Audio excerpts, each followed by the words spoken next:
Tony was my oldest daughter. We had a knock on our door on a Sunday morning, and there was a Denver detective and a victim's advocate, and they said she was killed last night by her boyfriend. It was actually domestic violence, and we had missed the warning signs. When something like this happens to you, the shock hits you, and you get dropped into this whole dark world. You have no idea which direction to go. So I started putting a book together, writing down, okay, this is a question we got to ask the DA, and then the answers I would write in the book too. It's no longer okay to say, this is our criminal justice system and we'll let you in the door and tell you what you need to know. And the field has got to be ready to change. Started talking about, well, we should put together a self-advocate book. Some of the basic things you're going to need to know with just about any kind of crime. Case number, who's the detectives, who are your DAs, the contact information. And so the innovation started flying. And it quickly came to, well, if a book, why not a website? Why not an app? That's how people communicate nowadays.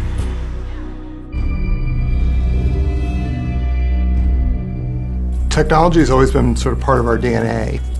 There were lots of great local programs, but nothing tied them together.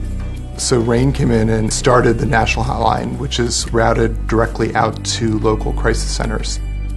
Since we started the National Sexual Assault Hotline in 1994, more than 1.8 million people have gotten help. The online hotline has been growing like crazy. We're up about 47% over last year. The demographics of this crime are incredibly young. Almost half the victims are under 18.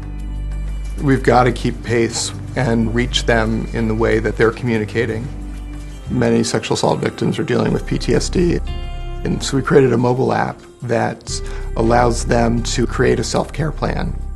We have breathing exercises, visualization exercises, and it all resides on their phone. People are starved for information. They have to know who's getting service and who isn't. And what kind of services are they getting? What kind of training do the staff have? And so on. All these things that right now we don't know that much about. Our crime statistics need to catch up.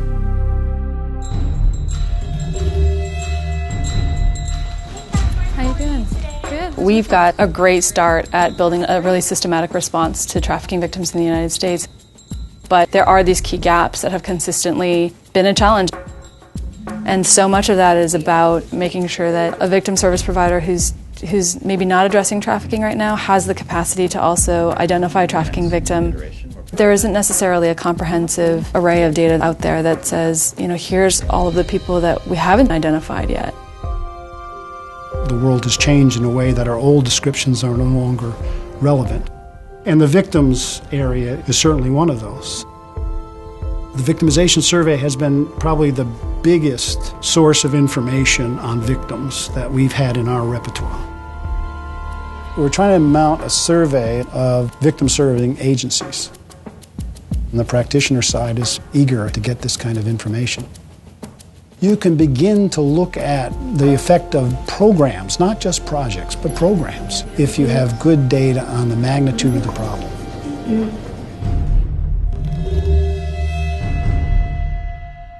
In 2002, I received probably the most unspeakable phone call. My sister had been shot. It was a murder-suicide. She had been experiencing domestic violence. From that moment forward, I realized we've got to find a better way to help victims of domestic violence in Denver. Come on in and have a seat. Service providers take it for granted that we know what services are out there. We hear repeatedly from victims that they have a very hard time figuring out where to go for help and how to find resources and what's safe.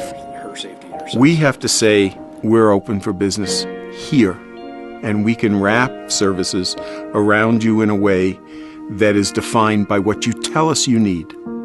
The goal is to erase that momentary challenge of where do I go, uncertainty about where I enter the system.